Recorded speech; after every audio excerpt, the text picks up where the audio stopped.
So today, let's talk about what is it like to grow up as a child of a secret affair. When a married man is having a baby with another woman, and he lives a secret double life. If the man and woman having an addiction to relationships, then what happens to the child of a secret affair? How's the child's psychology like? I'm that child. I've met once from my mom, who is a mistress during my childhood. Fortunately, I understand them now, since I've watched your videos. Currently, I have a 4-year-old daughter, and I'm divorced for 6 months. It would have been better if I've met you earlier. After watching videos, I admitted my mistakes and apologized to my husband. I healed myself, and now I started working.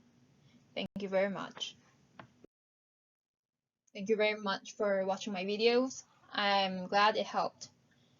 It is very sad to know there are many situations like this, and I will try to give my advice as it is. In the children's sense, both parents are having relationship addiction because a woman had a baby with a married man. Of course, the problem occurs in children's psychology when parents have psychological problems. But as the children grow, they'll learn what is good or bad. They will form their viewpoints. So parenting is different from relationship addiction. It doesn't mean that mother's love just disappeared because she's having relationship addiction. It might be worse to raise children when parents don't know how to parent, even though they are not in the relationship addiction. So it differs by how parents raise their children. Here's the problem. When parents confine their children with their psychological disorders in human relationships, they will have problems. These children have problems in their psychology, and this will cause and influence them later in their life. So parents should be responsible for this. But it's sad to see children having problems and heading in the wrong directions in their lifetime, and eventually these children are the ones who will be responsible for it. But the good news is, compared to the normal children, these children can also, they can be raised even healthier if they only make their own healing system to overcome psychological problems. Usually, parents make decisions for their children, and it's the parents' responsibility on how to deal with the situations when children have psychological problems.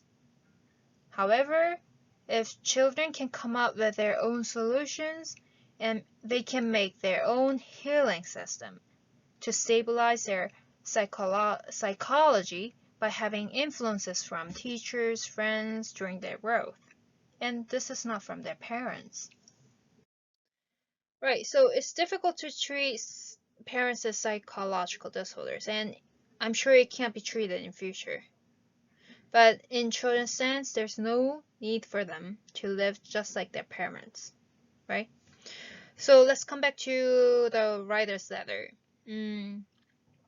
So what I want to tell the writer is that I'm sure you couldn't help receiving your mother's mental wounds as well, and she might have been having hysteria as well over time. And I think you might have gotten scolded more and received bigger wounds from a little stress compared to other children. But I think you're very wise enough to understand your parents by watching my videos, because you think your parents' lives are theirs, and you're not trying to destroy your life. You are trying to find your happiness here. One thing I'd like to tell you is you shouldn't think your parents are bad because they lived in this way.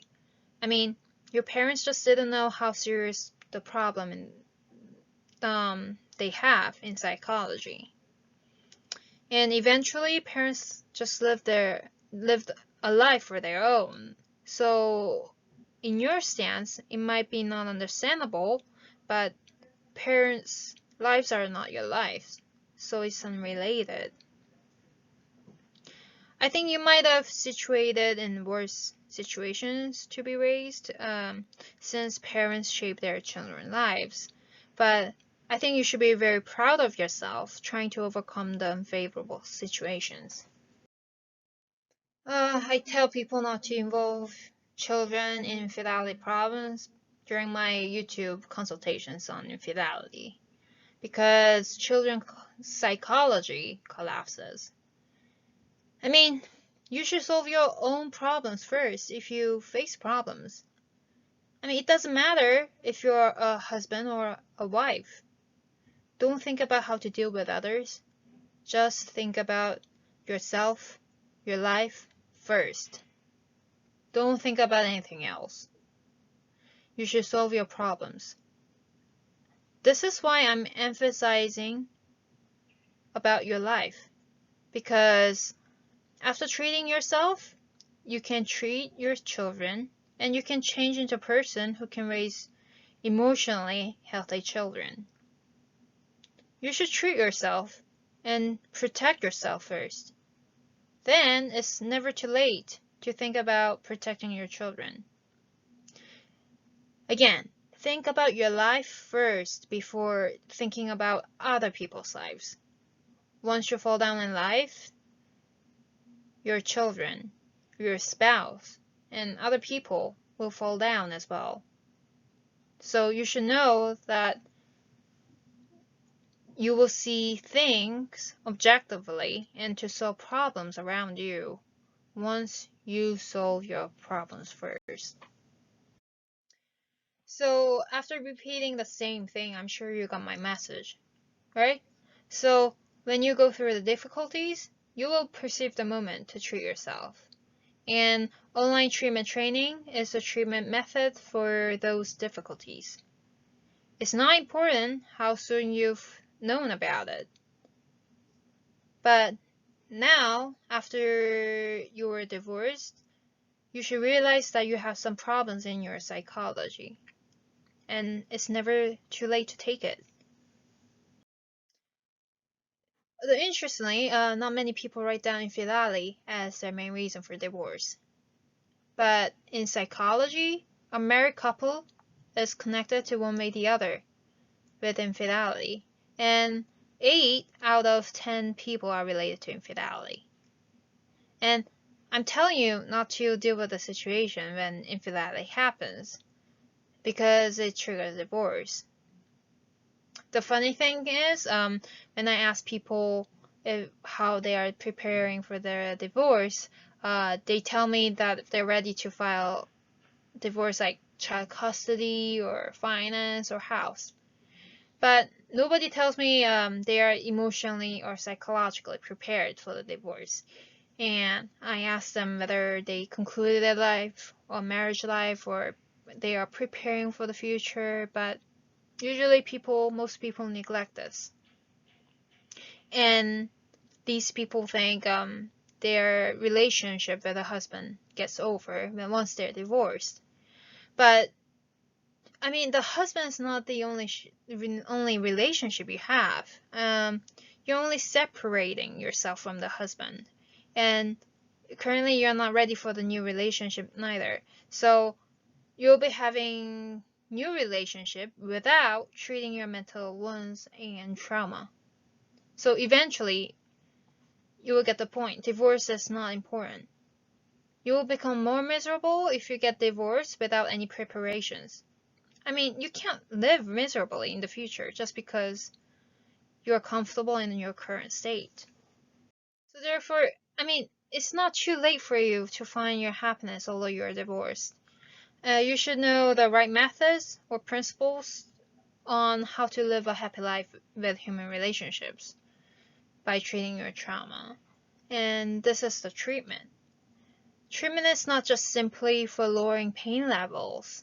It should be able to recover mental wounds and to prevent trauma and other mental wounds in the future. This is happiness ability. By reading a passage, it seems like, I mean, some people may think you're weird because you're deeply involved with your ex-husband. And it seems like not all the problems are solved just because you found your comfort. So you must treat yourself. I mean, if not, you will have the happiness ability, and you may not know when to have other misfortunes. And I hope you keep this in mind. Also, I really hope you don't go through the same life as your parents had. For further inquiries, please contact information below.